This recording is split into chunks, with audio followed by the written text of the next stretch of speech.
Me abandonaron con mi abuelo y ahora quieren su fortuna. Eres una manipuladora, me gritó mi madre en el tribunal. Entonces el juez la interrumpió. Señora, conozco a esta familia mejor que usted. El teléfono vibró sobre la pila de expedientes que amenazaba con devorar mi escritorio. En la pantalla, el nombre de mi padre, Claudio, brillaba con una luz casi tóxica. Hacía un mes que no hablaba con él, no desde el funeral. Dudé un segundo, con la pluma suspendida sobre un informe de balística. Mi instinto, ese que he afilado durante 8 años como fiscal en la Ciudad de México, me gritaba que no contestara, que cualquier conversación con él solo podía traer un nuevo tipo de veneno a mi ya complicado día. Pero una parte de mí, esa tonta y pequeña parte que nunca muere del todo, esa que todavía recuerda ser una niña esperando en una ventana, sintió una punzada de curiosidad. Contesté. ¿Qué quieres, papá? Mi voz sonó más cortante de lo que pretendía, un muro de profesionalismo que construía instintivamente a mi alrededor cuando trataba con ellos. No hubo saludo. Ni un ¿cómo estás? Solo el hielo. Ofelia, dijo, y sentí el resentimiento arrastrándose por la línea, áspero como la lija. Solo para informarte que hemos presentado la demanda. No vas a ver ni un solo peso de esa herencia. Detrás de su voz, pude escuchar el eco agudo y familiar de mi madre, Berenice, gritando algo ininteligible, pero el veneno en su tono era inconfundible. La palabra, ladrona, flotó en el aire, clara y afilada como un trozo de vidrio roto. Te quitaremos todo, sentenció Claudio, con la falsa autoridad de un hombre que nunca ha construido nada por sí mismo, como si estuviera dictando un veredicto. No sentí pánico. Ni siquiera la oleada de ira que habría sido justificada. Solo un cansancio profundo, un peso que se asentaba en mis hombros, en el fondo de mi alma. Era la confirmación de lo que siempre había sabido: para ellos, yo no era una hija, era un obstáculo. Un error de cálculo en su plan de vida. Una cuenta bancaria a la que de repente se le había negado el acceso. Haz lo que tengas que hacer, respondí, y mi voz era la de la fiscal que interroga a un testigo hostil, tranquila, distante, impenetrable. Nos veremos en el tribunal. Colgué antes de que pudiera responder. El silencio de mi oficina se sintió denso, pesado. Miré por la ventana el caos controlado del tráfico de la Ciudad de México, un enjambre de vidas y destinos que yo ayudaba a ordenar cada día. Mi trabajo consistía en buscar la verdad, en aplicar la ley, en dar justicia a desconocidos. Y ahora, la mayor injusticia de mi vida se preparaba para ser litigada en una sala de audiencias. Se sentía como una broma cósmica de mal gusto. Me levanté y caminé hacia la pequeña cafetera en la esquina, un ritual que usaba para poner en orden mis pensamientos. Mi nombre es Ofelia Morales. Tengo 32 años. Y hace exactamente un mes y una semana, el hombre que me crió, el único padre que he conocido, mi abuelo, don Horacio, falleció. Él era el fundador y el alma de Tequila el Alma Pura, una de las destilerías más respetadas de Jalisco. Un hombre cuya integridad era tan clara y fuerte como el mejor de sus tequilas. Y me lo había dejado todo. La hacienda, los campos de agave que se extendían como un mar azul hasta el horizonte, la destilería, las cuentas bancarias. Un legado construido con el sudor de toda una vida. Y ahora, las 2 personas que me habían dejado en la puerta de ese mismo hombre cuando yo tenía apenas 3 meses, volvían. No con remordimiento, no con amor, sino con abogados. Volvían para reclamar su derecho, una palabra que en sus labios sonaba obscena. El vapor del café me golpeó la cara. Lo necesitaba. Sería una larga batalla. Mientras sostenía la taza caliente entre mis manos, una imagen vino a mi mente, tan clara como si hubiera sido ayer. El olor a tierra mojada, el sonido de los mariachis, el peso de un vestido de quinceañera demasiado grande para mis esperanzas. La primera de muchas traiciones. La primera vez que entendí, sin lugar a dudas, que en el museo de mi vida, mis padres solo serían fantasmas. Fantasmas que ahora, de repente, querían heredar el edificio entero.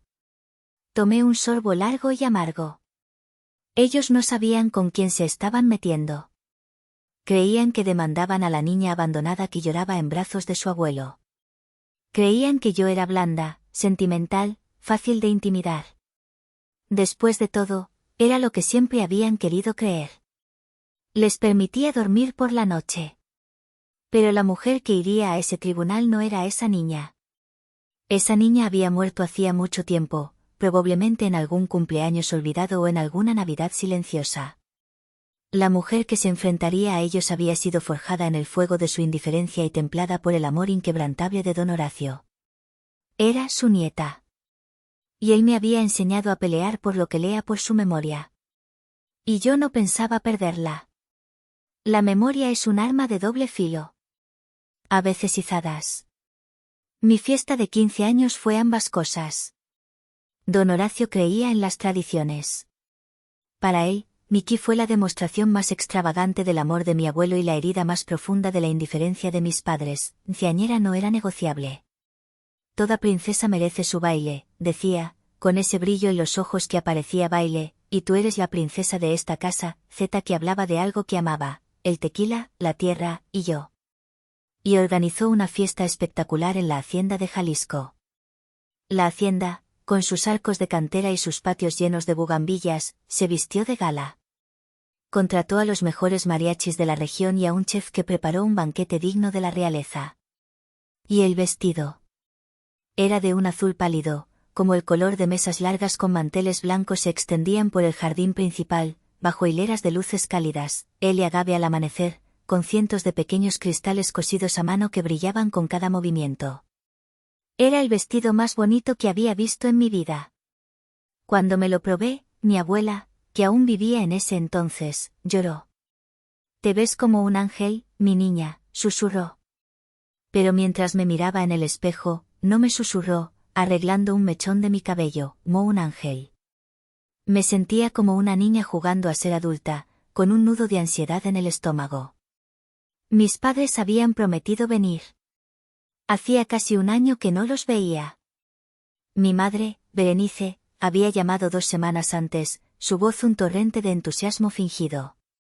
«Claro que iremos, cariño. Mi única hija cumple 15 años. Ya estoy buscando el vestido perfecto. Tu padre está muy emocionado». Le creí. A los 15 años, todavía tienes esa estúpida capacidad de creer en los cuentos de hadas, incluso cuando has vivido en un castillo sin rey ni reina. La noche de la fiesta, pasé las primeras 2 horas pasé las semanas previas imaginando su llegada. Imaginaba a mi madre ayudándome con el vestido, a mi padre diciéndome lo orgulloso que estaba. Fantasías infantiles que se negaban a morir, en el corazón en un puño. Cada vez que un coche se acercaba por el camino de tierra que llevaba a la hacienda, mi respiración se contenía. Saludaba a los invitados, sonreía para las fotos, bailaba el vals con mi abuelo, pero mis ojos no dejaban de desviarse hacia la entrada. Don Horacio lo notó. En medio de un baile, me apretó la mano con suavidad. «¿Estás bien, mija?». Asentí, sin poder hablar. Él no insistió. Solo me sostuvo un poco más fuerte, como si supiera que necesitaba un ancla en medio de mi tormenta de expectativas. La fiesta estaba en su apogeo. Los mariachis tocaban El son de la negra, y los invitados reían y bailaban. Yo estaba sentada en la mesa principal, fingiendo comer un trozo de pastel, cuando mi teléfono vibró. Era un mensaje de texto. De ella. Mi corazón dio un vuelco. Lo abrí con manos temblorosas. «Lo siento, cariño, surgió un evento social importante de último minuto con gente del club de Claudio. Imposible faltar. Te ves divina en las fotos que subió tu tía. Te enviaremos tu regalo. Feliz cumpleaños. Te quiero. Te quiero». 3 palabras que sonaban más vacías que el eco en un pozo seco. Un evento social importante. Más importante que los 15 años de su única hija. No sé cuánto tiempo me quedé mirando la pantalla. Sentí que el mundo se encogía, que los sonidos de la fiesta se desvanecían. El hermoso vestido azul de repente me pesaba como una armadura de plomo. Me levanté, caminé con la mayor dignidad que pude reunir hacia los jardines traseros, y me escondí detrás de un viejo árbol de pirul. Y allí, finalmente, lloré. Lloré en silencio, con sollozos que me sacudían el cuerpo, intentando no arruinar el maquillaje. No tardó en encontrarme. Don Horacio se sentó a mi lado en el césped, sin importarle su traje impecable. No dijo nada. Solo me rodeó con su brazo y me dejó llorar en su hombro. El olor de su loción, una mezcla de tabaco y sándalo, siempre me había parecido el olor de la seguridad. Cuando mis sollozos se calmaron, me secó las lágrimas con su pañuelo. Mija, dijo, su voz profunda y suave. No derrames lágrimas por quienes no lo merecen. La familia no siempre es la sangre que corre por tus venas.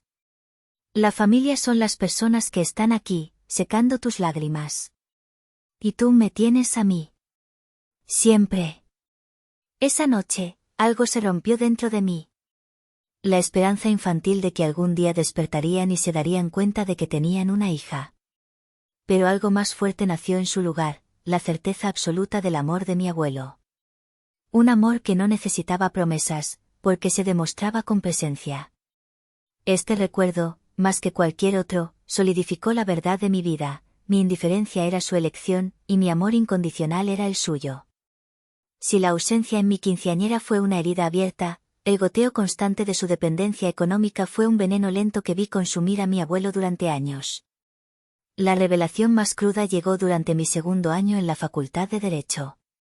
Era un fin de semana largo y había viajado a la hacienda para estudiar lejos del bullicio de la ciudad.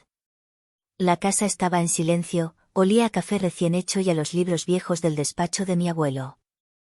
Yo estaba en la biblioteca, supuestamente repasando derecho constitucional, pero la verdad es que me había quedado dormida sobre un libro abierto. Me despertó el sonido de voces tensas provenientes del despacho contiguo. Eran mis abuelos. Traté de ignorarlos, pero el tono de mi abuela era uno que rara vez usaba, una mezcla de frustración y dolor.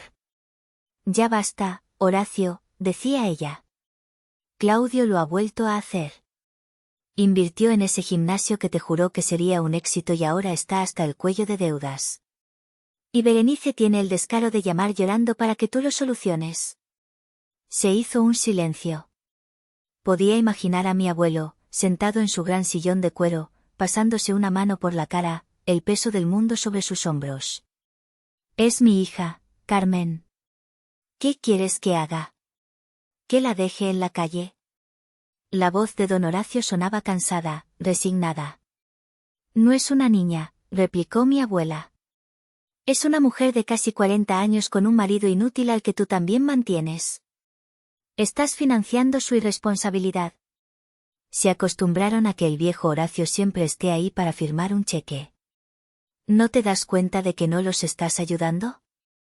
Los estás hundiendo más en su mediocridad. ¿Y qué hay de Ofelia?, continuó ella, y mi corazón se detuvo. El dinero que les das a ellos es dinero que le quitas a ella, a la única que ha estado aquí, la única que te respeta, la única que se está partiendo el lomo para ser alguien de bien. A Ofelia nunca le faltará nada, respondió mi abuelo con una firmeza repentina.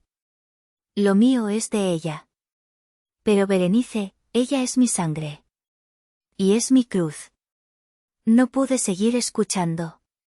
Me levanté en silencio y subí a mi habitación, con el estómago revuelto. No era por el dinero. Nunca me había importado el dinero.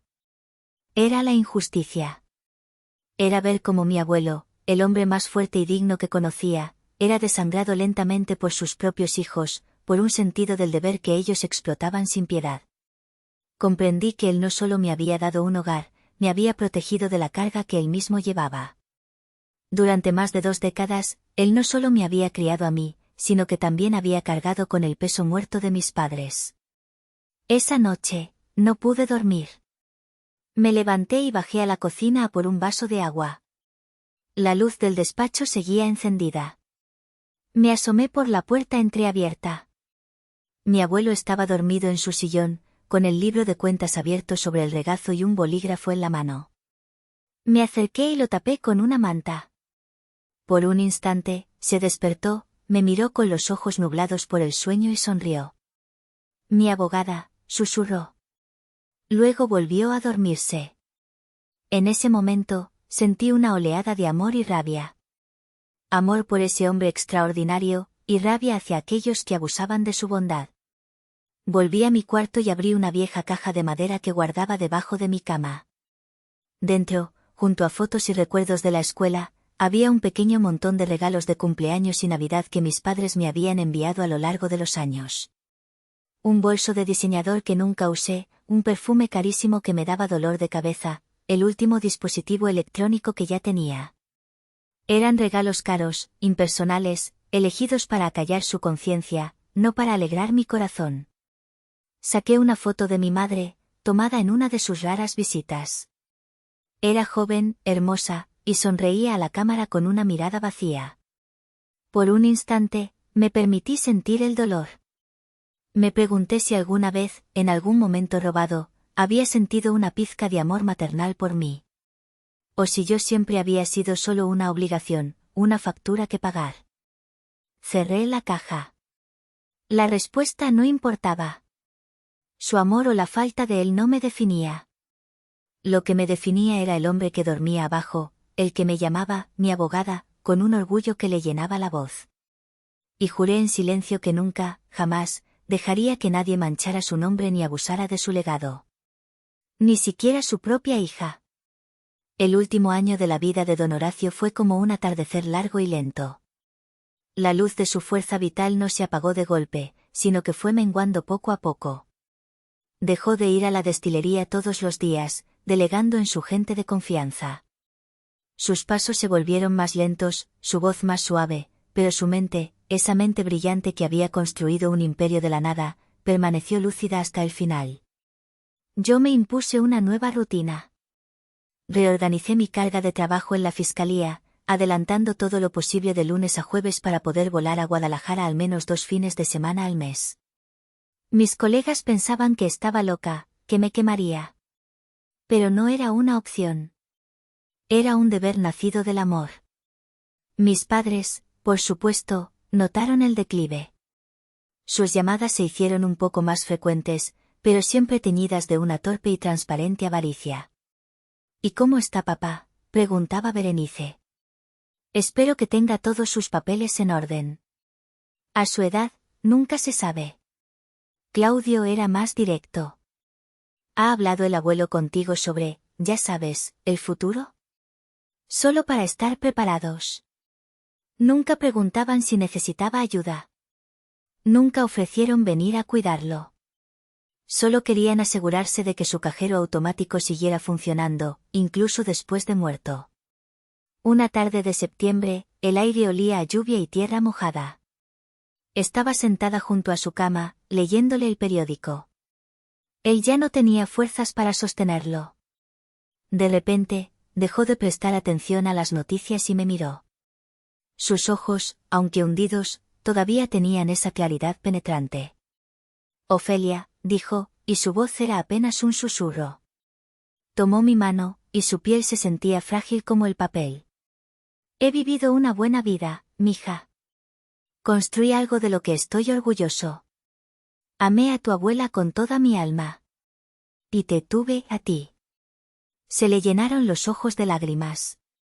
Mi único pesar, continuó, es tu madre. No sé en qué me equivoqué, en qué le fallé para que se convirtiera en... No terminó la frase. No hacía falta. Tú no le fallaste, abuelo, le dije, apretando su mano. Ella eligió su camino. Él asintió lentamente. Quizás. Pero el mejor regalo que ella me dio en su vida, fuiste tú. Me devolviste la alegría cuando se fue tu abuela. Me diste un propósito. Hizo una pausa, tomando aire. Prométeme algo, Ofelia. Prométeme que protegerás el alma pura. No es solo una destilería. No son solo botellas y dinero. Es el corazón de nuestra historia, es el sudor de tu bisabuelo, es el sueño de este viejo. No dejes que lo vendan. No dejes que lo destruyan por su codicia. Te lo prometo, abuelo, le dije, y las lágrimas corrían por mis mejillas. Lo protegeré con mi vida. Él sonrió, una sonrisa cansada pero en paz. Lo sé. Eres la nieta de tu abuela Carmen. Fuerte. Y eres la nieta de este viejo terco. Inteligente. Cerró los ojos. Ahora déjame descansar un poco. Murió 2 semanas después, mientras dormía. El funeral fue un evento en Jalisco.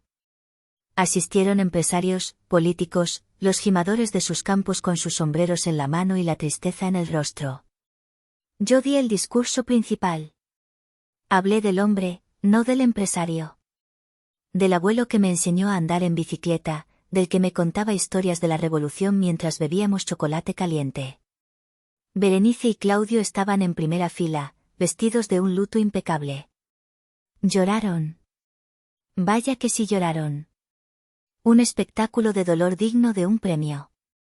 La gente se acercaba a darles el pésame, y ellos recibían las condolencias con una trágica dignidad.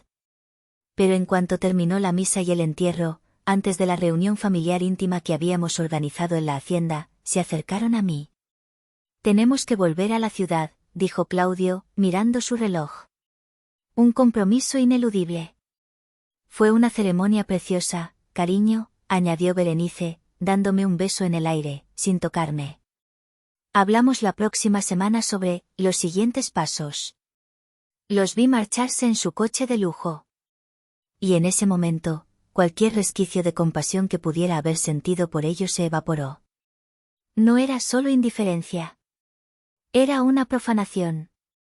Estaban bailando sobre la tumba del hombre que les había dado todo, ansiosos por cobrar la entrada. Para mí, esa fue la traición final, la gota que derramó el vaso y cimentó mi resolución. Esto ya no era un asunto familiar. Era la guerra. Una semana después del funeral, el aire en la notaría del licenciado Rivas, el abogado de mi abuelo durante 40 años, era espeso y cargado de una tensión casi palpable. Estábamos sentados en sillas de cuero incómodamente rígidas alrededor de una gran mesa de caoba. Yo, a un lado. Berenice y Claudio, al otro. Mis padres parecían sacados de una película, ella, con un vestido negro de diseñador y unas gafas de sol enormes que no se quitó ni dentro de la oficina, él, con un traje que le quedaba un poco apretado, revisando constantemente su teléfono. El licenciado Rivas, un hombre mayor con la solemnidad de un sacerdote, carraspeó y se ajustó las gafas. Estamos aquí para la lectura del último testamento y voluntad de don Horacio Villanueva, dijo, y el silencio se hizo aún más profundo. Comenzó a leer. El lenguaje legal era denso, pero el mensaje era simple. Dejaba algunas cantidades menores a empleados leales de la destilería y una donación generosa a un orfanato local. Luego, llegó al núcleo del documento. En cuanto al total de mis bienes restantes, leyó el notario, incluyendo, pero no limitado a, la totalidad de las acciones de Tequila el Alma Pura, S.A.D.C.B., la Hacienda, San Horacio, y todas las tierras asociadas, así como el contenido de todas mis cuentas bancarias, inversiones y pólizas de seguro, cuyo valor estimado asciende a más de 100 millones de pesos. Sentí la mirada de mi madre clavada en mí. Podía sentir su expectación, su codicia. Se lo lego en su totalidad, como única y universal heredera, a mi nieta, Ofelia Morales Villanueva. El mundo pareció detenerse por un segundo. Luego, el infierno se desató. ¿Qué? Gritó Berenice, poniéndose de pie de un salto. Las gafas de sol cayeron sobre la mesa con un ruido seco. Eso es imposible. Es un error. Claudio, por su parte, se quedó pálido, boquiabierto. ¿Todo? ¿No nos dejó nada?, balbuceó, mirando al notario como si fuera un verdugo.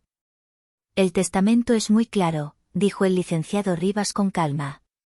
Hay una cláusula adicional para ustedes. Berenice pareció recuperar un hilo de esperanza. ¿Ves? Seguro es un fideicomiso. El notario continuó, a mi hija, Berenice Villanueva, y a su esposo, Claudio Morales, no les lego nada, pues en vida les he dado más apoyo financiero del que cualquier padre debería, Apoyo que lamentablemente no supieron aprovechar para construir una vida digna y responsable. El golpe fue brutal. Berenice se tambaleó y se apoyó en la mesa. Esa maldita mocosa, siseó, mirándome con un odio puro. Lo manipulaste. Le lavaste el cerebro a un viejo senil.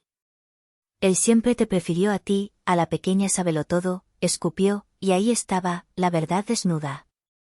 No era por el dinero. Era por el amor. Era la confirmación final de que ella había perdido. Él nunca pensó que yo fuera suficiente hombre para su hija, añadió Claudio, uniéndose al coro de resentimiento. Esto es un insulto personal. Mientras ellos gritaban, el licenciado Rivas me deslizó un sobre amarillo y grueso por la mesa.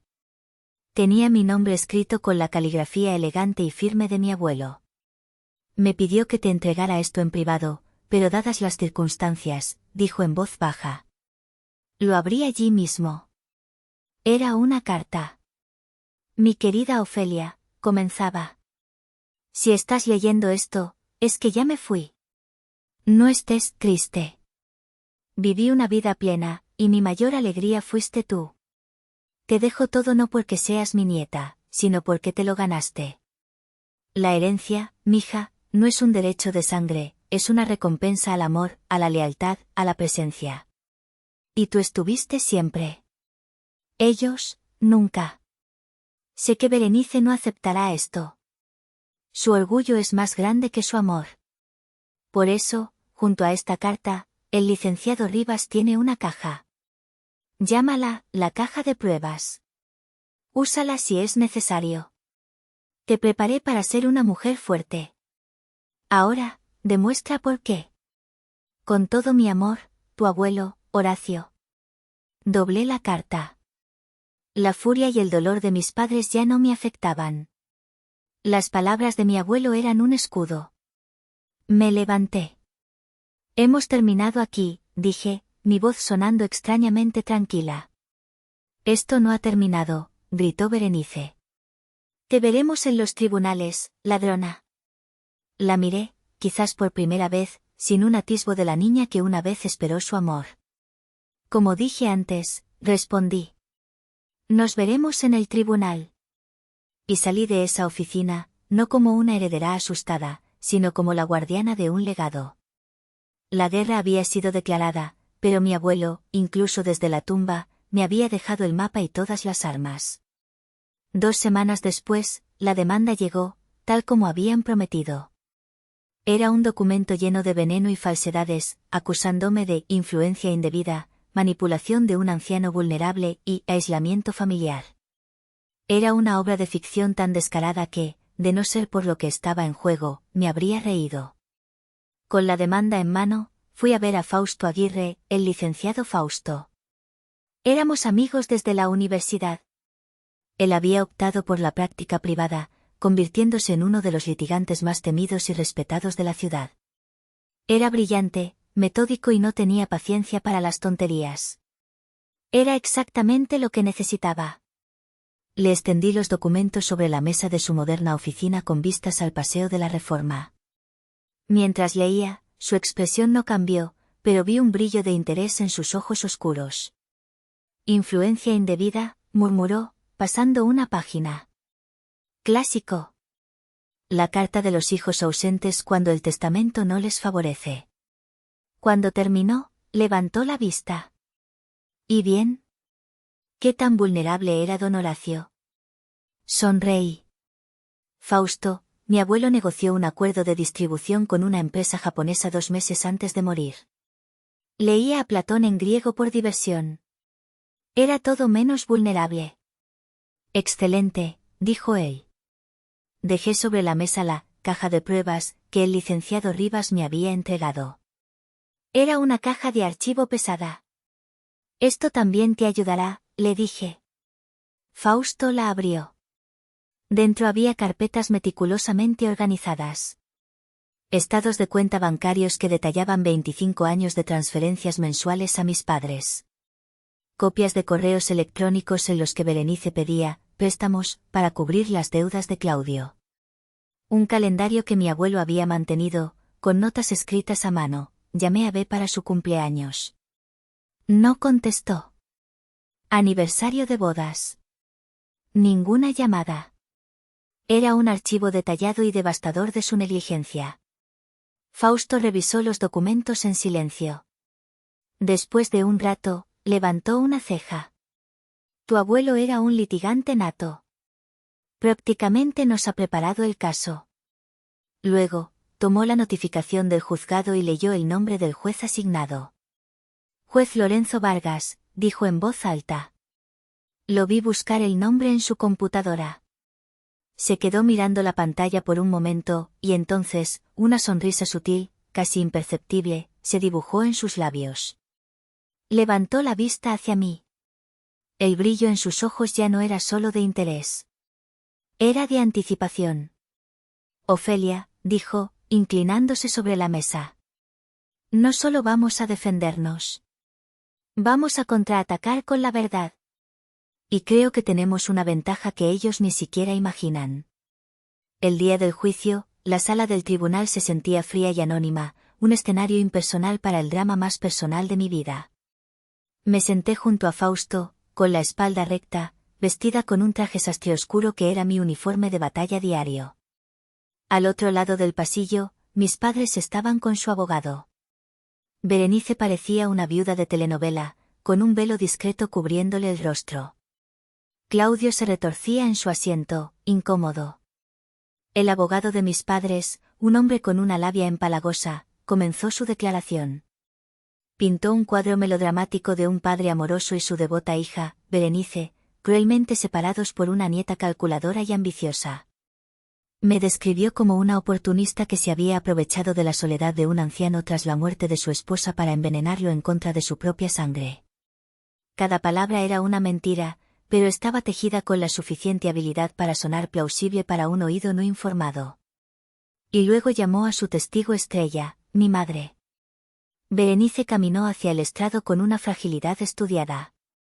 Juró decir la verdad con una mano temblorosa sobre la Biblia. Su actuación fue magistral. Lloró al describir su profunda conexión con su padre.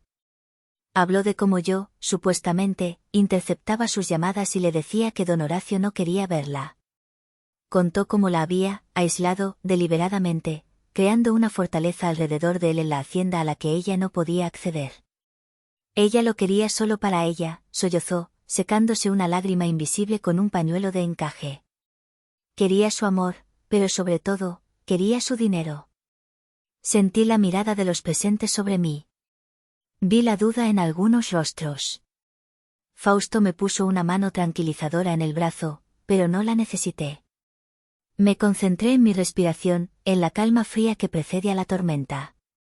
Cuando fue el turno de Fausto de interrogar, se levantó lentamente.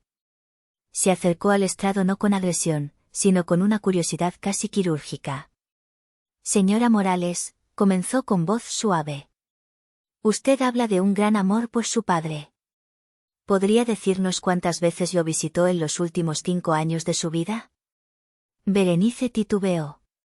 Muchas veces. Perdí la cuenta. Siempre que podía. Fausto asintió. Permítame refrescarle la memoria. Proyectó en la pantalla de la sala una copia del calendario de mi abuelo. Según los registros de su padre, la visitó 3 veces. Una para el cumpleaños 85 de él, donde se quedó 1 hora y media. Otra vez para pedirle un préstamo de 200.000 pesos. Y la última, 2 años antes de su muerte, por menos de 1 hora. ¿Es eso correcto? El rostro de mi madre se contrajo. Él no lo anotaba todo. Y yo llamaba. Hablemos de las llamadas, continuó Fausto, implacable. Tenemos aquí los registros telefónicos. En 2 años, usted lo llamó 7 veces. 4 de esas llamadas duraron menos de 2 minutos. ¿Es así como una hija devota se mantiene en contacto? Él me alejó, exclamó ella, su voz subiendo de tono. Por culpa de ella. Ella le metía ideas en la cabeza. Fausto se acercó un paso más. Señora Morales, ¿Estuvo usted presente en la graduación de la primaria de su hija? ¿En la de la secundaria? ¿En su fiesta de 15 años? ¿En su graduación de la universidad? ¿O en su ceremonia de titulación como abogada? Con cada pregunta, el rostro de Berenice se descomponía un poco más. Teníamos otros compromisos, balbuceó. ¿Compromisos más importantes que los hitos en la vida de su única hija?, preguntó Fausto. Fue entonces cuando ella explotó. La máscara de víctima se hizo añicos. Se puso de pie, su dedo tembloroso apuntándome directamente a mí. Su rostro estaba desfigurado por la rabia. «Tú no sabes nada», me gritó, ignorando a Fausto, ignorando al juez. «Siempre fuiste una pequeña manipuladora. Desde niña. Con tus buenas notas y tu cara de mosquita muerta. Siempre sabiendo cómo ganártelo». Y entonces, la frase que resonaría en la sala y en mi memoria para siempre: «Y eres una manipuladora». El silencio que siguió fue absoluto, denso. El arrebato de mi madre había revelado más verdad que horas de testimonio. En lugar de sentir el impacto de su acusación, cerré los ojos por un solo segundo. Respiré hondo. No era una cara de póker. Era la contención consciente de 30 años de dolor. Sus palabras, a pesar de todo, todavía tenían el poder de herir. Pero ya no el poder de destruirme. Abrí los ojos y la miré, y por primera vez, ella apartó la mirada. En el pesado silencio que siguió al arrebato de mi madre, todos los ojos se volvieron hacia el estrado del juez.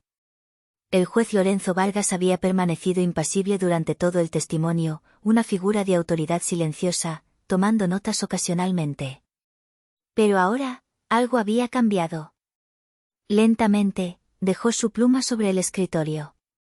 El pequeño sonido resonó en la sala. Se quitó las gafas, las limpió con un paño y las volvió a dejar a un lado. Luego, clavó su mirada en mi madre, que todavía estaba de pie, jadeando ligeramente, con el rostro enrojecido por la ira. La mirada del juez no era de enojo, sino de una profunda y helada decepción. «Siéntese, señora», dijo, y su voz, aunque tranquila, tenía un filo de acero que cortó la tensión. Berenice obedeció, desplomándose en la silla como una marioneta a la que le hubieran cortado los hilos. El juez Lorenzo carraspeó. Se reclinó en su asiento y juntó las manos sobre su escritorio. Miró a mi madre, luego a mi padre, y finalmente a mí. El abogado de los demandantes, comenzó, su voz llenando cada rincón de la sala, ha pintado un cuadro de un hombre anciano, vulnerable y fácilmente manipulable. Hizo una pausa. Yo conocí a don Horacio Villanueva. Y esa descripción no podría estar más lejos de la verdad. El abogado de mis padres se levantó de un salto. «Objeción, señoría.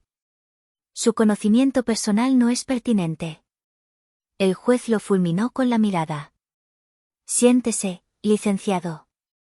Usted tuvo la oportunidad de recusarme al inicio del juicio si consideraba que mi relación previa con la familia constituía un conflicto de intereses. No lo hizo.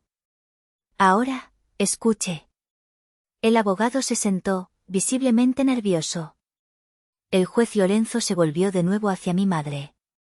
Y entonces, pronunció las palabras que lo cambiarían todo, con una calma devastadora que era 1000 veces más poderosa que cualquier grito.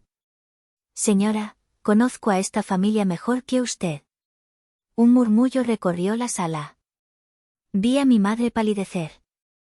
«Verá», continuó el juez, «hace 35 años, yo era un muchacho de un rancho pobre, aquí mismo en Jalisco. Mi padre trabajaba en los campos de agave de otro hacendado. Mi sueño era ser abogado, pero mi familia no tenía ni para darme estudios de secundaria.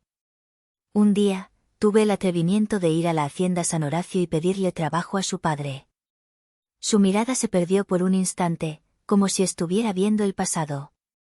Don Horacio no solo me dio trabajo como jornalero. Vio algo en mí. Me preguntó por mis sueños. Y cuando le dije que quería estudiar Derecho, hizo algo que nadie había hecho por mí. Creyó en mí. Me pagó los estudios. Me dio un préstamo sin intereses para que pudiera ir a la universidad en Guadalajara. Me dijo, México necesita hombres de bien, Lorenzo. No me falles. La voz del juez se quebró ligeramente, pero se recompuso al instante. Yo fui testigo, señora. Fui testigo de cómo su padre esperaba sus llamadas que nunca llegaban. Fui testigo de su tristeza cuando usted no venía a visitarlo en años. Y también fui testigo de la luz que se encendía en sus ojos cada vez que hablaba de su nieta, de Ofelia. De la abogada de la familia. Fui testigo de su inmenso orgullo y de su amor incondicional por la niña que él crió como a una hija. Se inclinó hacia adelante. Así que no, señora. Don Horacio no era un hombre vulnerable. Era un hombre con el corazón roto por la indiferencia de su propia hija, pero cuya alma fue salvada por el amor de su nieta. Y eso, señora, no es manipulación. Eso se llama justicia poética. El castillo de mentiras de Berenice no solo se había derrumbado. Había sido pulverizado. Miró a su abogado, buscando ayuda, pero el hombre estaba tan atónito como ella. Su caso estaba muerto. Y el hombre que sostenía el mazo acababa de oficiar el funeral. Las palabras del juez Lorenzo dejaron un eco resonante en la sala. Fue como si, de repente, todo el aire hubiera sido succionado. El teatro de mis padres se había terminado, y lo único que quedaba era la cruda y vergonzosa realidad. Fausto, sintiendo el momento, se levantó. No había ni una pizca de triunfalismo en su rostro, solo la seriedad de un trabajo bien hecho. Señoría, con su permiso, nos gustaría presentar nuestras pruebas documentales, dijo, y su voz fue el único sonido en el silencio. Lo que siguió fue una ejecución metódica y brutal. En la pantalla, Fausto proyectó, una por una, las piezas del Museo del Dolor, que mi abuelo había archivado con tanta precisión. Primero, los estados de cuenta. 25 años de transferencias mensuales, una sangría constante y sistemática. Al lado, Fausto mostraba los ingresos declarados por mi padre, una carrera de futbolista que terminó temprano y una serie de negocios fallidos. Los números no mentían, habían vivido de mi abuelo. Luego, los correos electrónicos. Berenice pidiendo dinero para un coche nuevo, para unas vacaciones en Europa, para pagar la tarjeta de crédito. Cada correo estaba lleno de promesas vacías, en cuanto nos recuperemos, te lo devolvemos todo, papi. Te visitaremos pronto, te lo juro. Las promesas nunca se cumplieron. Después, el calendario. Fausto resaltó las fechas, mi cumpleaños, Navidad, el Día del Padre. Al lado de cada una, la anotación de mi abuelo, sin llamada. Era un testimonio silencioso y desgarrador de la soledad. Finalmente, Fausto me llamó al estrado. Subí con una calma que no sentía. Mi corazón latía con fuerza, pero mi voz salió firme. No los ataqué. No los insulté. Simplemente, conté mi verdad. Mi abuelo me enseñó que el amor no es una palabra, es una acción, dije, mirando al juez, pero hablando para toda la sala. Es preparar el desayuno cada mañana. Es ayudar con la tarea de matemáticas aunque estés cansado. Es conducir 3 horas para ir a un partido de fútbol escolar. Es estar ahí. Mis padres me dieron la vida, y es algo que biológicamente agradezco. Pero mis abuelos me enseñaron a vivirla. Saqué la carta de mi abuelo de mi bolso. Con el permiso del tribunal, me gustaría leer la última lección que mi abuelo me enseñó. Y leí sus palabras. La herencia no es un derecho de sangre, es una recompensa al amor, a la lealtad, a la presencia. Cuando terminé, un silencio profundo llenó la sala. No había nada más que decir. La verdad, como el tequila más puro de mi abuelo, era clara, fuerte y no dejaba lugar a dudas. El juez Lorenzo no se tomó un receso. No lo necesitaba. Todo estaba dicho. Miró sus notas por un momento, aunque era evidente que su decisión estaba tomada mucho antes. Este tribunal ha escuchado los testimonios y revisado las pruebas, comenzó, y su voz de juez volvió, formal y autoritaria. La petición de los demandantes se basa en una acusación de influencia indebida. Sin embargo, la única influencia que se ha demostrado aquí es la de la decencia sobre la indecencia, la de la lealtad sobre el abandono, y la del amor sobre la codicia. Miró directamente a mis padres. Su demanda no solo carece de mérito, sino que es un insulto a la memoria de un hombre bueno. Por lo tanto, este tribunal desestima la demanda en su totalidad, calificándola de frívola y maliciosa. Pero no se detuvo ahí. Y yendo un paso más allá, en virtud de la naturaleza de esta acción legal, se condena a los demandantes, la señora Berenice Villanueva y el señor Claudio Morales, a pagar la totalidad de los costos legales y honorarios de la abogada defensora, la licenciada Ofelia Morales Villanueva. Un jadeo ahogado salió de mi madre. La humillación final. No solo no obtendrían un peso, sino que tendrían que pagar por el privilegio de haber perdido. La conclusión de este tribunal es memorable, finalizó el juez, el verdadero legado de don Horacio son los valores que inculcó en su nieta. Este tribunal reconoce y honra a ese legado. Se levanta la sesión. El golpe del mazo sonó como un disparo final. Mientras recogíamos nuestros papeles, Berenice se acercó a mí, su rostro una máscara de desesperación. Hija, susurró, y la palabra sonó extraña, forzada. La miré. La miré de verdad, quizás por primera vez sin el filtro del anhelo o del dolor.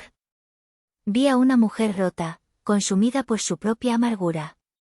Y no sentí odio. Ni siquiera pena. Solo un vacío inmenso. El espacio donde el amor de una madre debería haber estado. No dije nada. No había nada que decir. Me di la vuelta y, junto a Fausto, caminé hacia la salida, sin mirar atrás. La escena final de esta historia no transcurre en un tribunal, sino semanas después. Estoy de pie, al atardecer, en el punto más alto de la hacienda, mirando los campos de agave que se extienden bajo un cielo teñido de naranja y púrpura. El aire huele a tierra, a promesa.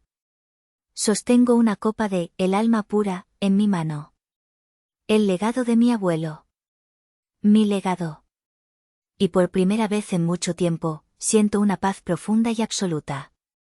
La justicia, a veces, tarda, pero llega. A veces me pregunto si debería haberles dicho algo al final, pienso para mí misma. O el silencio fue la respuesta más poderosa. ¿Ustedes qué hubieran hecho en mi lugar? Gracias por escuchar. Si te gustó esta historia, dale like y suscríbete al canal. Nos vemos en la próxima.